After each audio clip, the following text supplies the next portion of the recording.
Hi friends, Beena secret ഫ്ലേവേഴ്സിലേക്ക് എല്ലാവർക്കും സ്വാഗതം. അപ്പോൾ തിരുവോണമൊക്കെ കഴിഞ്ഞു. ഇനിയും ഒന്ന് രണ്ട് ഓണമൊക്കെ പ്രധാനപ്പെട്ടത് ബാക്കിയുണ്ട്. എല്ലാവരും അതിൻ്റെ ആഘോഷങ്ങളിലും തിരക്കുകളിലൊക്കെ ആയിരിക്കും എന്നറിയാം. അപ്പോൾ ഇന്ന് നമ്മൾ ചെയ്യാൻ പോകുന്നത് ഒരു മുളകിട്ട മീൻ കറിയുടെ റെസിപ്പിയാണ്. തേങ്ങയൊന്നും അരയ്ക്കാതെ മസാലയും മീനും മാത്രമായിട്ട് വയ്ക്കുന്ന ഈ മീൻ മുളകിട്ടത് ചപ്പാത്തിക്കും ചോറിനും കപ്പയുടെയും ഒക്കെ കൂടെ കഴിക്കാൻ വളരെ നല്ല രുചികരമാണ്. അപ്പോൾ നമ്മൾ ഒട്ടും തന്നെ സമയം വേസ്റ്റ് ആക്കുന്നില്ല. നമുക്ക് നേരിട്ട് നമ്മുടെ വീഡിയോയിലേക്ക് തന്നെ പോവാം. മുമ്പ് എല്ലാവരും നമ്മുടെ ചാനലൊന്ന് സബ്സ്ക്രൈബ് കൂടി ചെയ്തേക്കണേ എന്നൊരു അഭ്യർത്ഥനയുണ്ട്. അപ്പോൾ നമുക്ക് എങ്ങനെയാണ് ഈ മുളകിട്ട മീനും കറി ഉണ്ടാക്കുന്നതെന്ന് നോക്കാം. ആദ്യം തന്നെ ഒരു ചട്ടി അടുപ്പിൽ വെച്ച് അതിലേക്ക് നമുക്ക് 2 ടേബിൾ സ്പൂൺ വെളിച്ചെണ്ണ ഒഴിച്ചു കൊടുക്കാം. എണ്ണ ചൂടായി കഴിയുമ്പോൾ കടുകിട്ട് പൊട്ടിച്ച് ഉള്ളി അരിഞ്ഞതും വറ്റൽമുളകും കറിവേപ്പിലയും ചേർത്ത് താളിപ്പ് നന്നായി മൂപ്പിച്ചെടുക്കാം. ഇതിലേക്ക് ഒരു 10 ചെറിയ ഉള്ളി 4 കീറിയത് ചേർത്ത് കൊടുക്കാം. അതൊന്ന് വാടി വരുമ്പോഴേക്കും 1 ഇഞ്ച് നീളത്തിലരിഞ്ഞ ഇഞ്ചിയും 7 വെളുത്തുള്ളി നീളത്തിലരിഞ്ഞതും ചേർത്ത് നന്നായി മിക്സ് ചെയ്ത് കൊടുക്കാം. ഈ ഉള്ളിയുടെ നിറം ചെറുതായൊന്ന് മാറി ലൈറ്റായിട്ടൊരു ചുവപ്പ് നിറമൊക്കെ വരണം. ഇതിലേക്ക് ഞാൻ പെട്ടെന്ന് വാടി കിട്ടാനായി 1/2 ടീസ്പൂൺ ഉപ്പ് ചേർത്ത് കൊടുത്തിട്ടുണ്ട്. ഇപ്പോൾ നമ്മുടെ ഉള്ളിയൊക്കെ ഏകദേശം ഒന്ന് വാടി വന്നിട്ടുണ്ട്. ഇനി ഇതിലേക്ക് പൊടികൾ ചേർത്ത് കൊടുക്കാം. 1/2 ടീസ്പൂൺ മഞ്ഞൾപ്പൊടി, 2 ടീസ്പൂൺ എരിവുള്ള മുളക് പൊടി, 2 ടീസ്പൂൺ കാശ്മീരി മുളക്, 1/2 ടീസ്പൂൺ ഉലുവപ്പൊടി. ഇത്രയും പൊടികളാണ് ചേർത്തിട്ടുള്ളത്. ഇപ്പോൾ എണ്ണ അല്പം കുറവാണെന്ന് തോന്നിയതുകൊണ്ട് ഞാനൊരു 1 ടേബിൾ സ്പൂൺ എണ്ണ കൂടി ഒഴിച്ചു കൊടുത്തിട്ടുണ്ട്. ഇപ്പോൾ നമ്മുടെ മസാലയൊക്കെ നന്നായിട്ട് മൂത്ത് കഴിഞ്ഞു.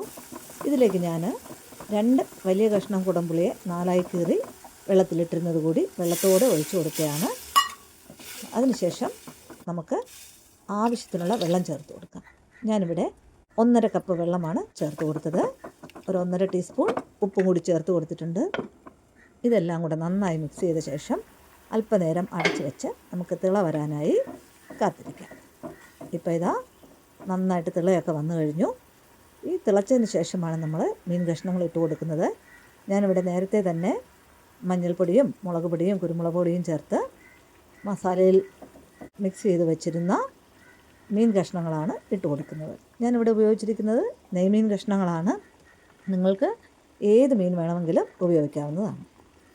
അപ്പോൾ ഇത് ചെറിയ ചട്ടിയും കഷ്ണങ്ങൾ വലുതുമായത് കാരണം നമ്മൾ തവിയോ സ്പൂണോ ഇട്ടൊക്കെ ഇളക്കിയാൽ കഷ്ണങ്ങൾ പൊട്ടിപ്പോകാൻ സാധ്യതയുണ്ട്. അതുകൊണ്ട് തന്നെ ഇടയ്ക്കിടയ്ക്ക് ചട്ടിയുടെ 2 വശവും പിടിച്ചിങ്ങനെ ഒന്ന് കറക്കി കൊടുക്കുന്നത് നന്നായിരിക്കും. അപ്പോൾ കഷ്ണങ്ങൾ അടിയിൽ പിടിക്കാതെ ഇരിക്കും. തീ മീഡിയം ഫ്ലെയിമിലാണ് വെച്ചിരിക്കുന്നത്. ഇതിലേക്ക് ഞാനൊരു സ്പെഷ്യൽ ഇൻഗ്രീഡിയൻറ്റ് ചേർക്കുകയാണ്. ഒരു 3-4 നാരകത്തില കൈകൊണ്ട് നന്നായി ഒന്ന് ഞരടിയിട്ട് ഇതിലേക്ക് ചേർത്ത് കൊടുക്കുകയാണ്. ഈ നാരകത്തിൻ്റെ ഇല ചേർക്കുമ്പോൾ നല്ല ഒരു ഫ്ലേവറാണ് കിട്ടുന്നത്. കറിക്കും നല്ല അസാധ്യമായ രുചിയാണ് ഉണ്ടാവുക. അപ്പോൾ ഞാനിവിടെ നമ്മുടെ കഷ്ണമൊക്കെ ഒന്ന് വെന്തിട്ടുണ്ട്. ഞാൻ ഒരു കഷ്ണം ഒന്ന് എടുത്ത് നിങ്ങളെ കാണിക്കാം. സൂക്ഷിച്ചെടുത്തില്ലെങ്കിൽ അത് പൊട്ടിപ്പോകാൻ സാധ്യതയുണ്ട്. ഇപ്പോൾ ഇതാ കഷ്ണങ്ങളൊക്കെ വെന്തിട്ടുണ്ട്. അപ്പോൾ ഒരല്പനേരം കൂടി ഈ ചാറൊന്ന് കുറുകാൻ വേണ്ടി ഒന്ന് വെച്ച് കൊടുക്കുകയാണ്. അപ്പം മസാലയൊക്കെ അതിൽ പിടിച്ച് കഷ്ണങ്ങളൊക്കെ നന്നായിട്ട് വെന്ത് ഈ പരുവത്തിൽ തന്നെ നമുക്ക് കഴിക്കാനുള്ള ഒരു രീതിയിലായി കഴിഞ്ഞു. പക്ഷേ നമ്മൾ ഒരു സ്പെഷ്യൽ ഇൻഗ്രീഡിയൻറ്റ് കൂടി ഇതിലോട്ട് ചേർത്ത് കൊടുക്കുന്നുണ്ട്. ഞാനിതിലേക്ക് ചേർക്കാൻ പോകുന്നത് ഒരു 1/2 കപ്പ് തേങ്ങാപ്പാലാണ്. 1-ാം പാലാണ് എടുത്തിരിക്കുന്നത്. ഇത് കറിയിലേക്ക് ഒഴിച്ചു കൊടുക്കാം. അപ്പോൾ ഫ്ലെയിം ഏറ്റവും ലോയിലാണ് വെച്ചിരിക്കുന്നത്. അതിനുശേഷം ഒന്നുകൂടി നന്നായി ചട്ടി എടുത്ത് ഇളക്കി ഈ പാലതിൽ മിക്സ് ആവുന്നവരെ ഒന്ന് കറക്കി കൊടുക്കാം. ഇപ്പോൾ നമ്മുടെ തേങ്ങാപ്പാലും മസാലയും നാരകത്തിൻ്റെ ഇലയും എല്ലാം കൂടി നന്നായിട്ടൊന്ന് മിക്സ് ആയിട്ടുണ്ട്. ഇനി നമുക്ക് ഒരുപാട് നേരം ഇട്ട് തിളപ്പിക്കേണ്ട ആവശ്യമില്ല. ഞാനൊരു 3 പച്ചമുളക് കീറിയത് കൂടി ചേർത്ത് കൊടുക്കുന്നുണ്ട്. ഇപ്പോൾ ഉപ്പും എരിവുമൊക്കെ നമുക്ക് ചെക്ക് ചെയ്ത് നോക്കാവുന്നതാണ്. ആവശ്യമാണെങ്കിൽ ചേർത്ത് കൊടുക്കാവുന്നതാണ്.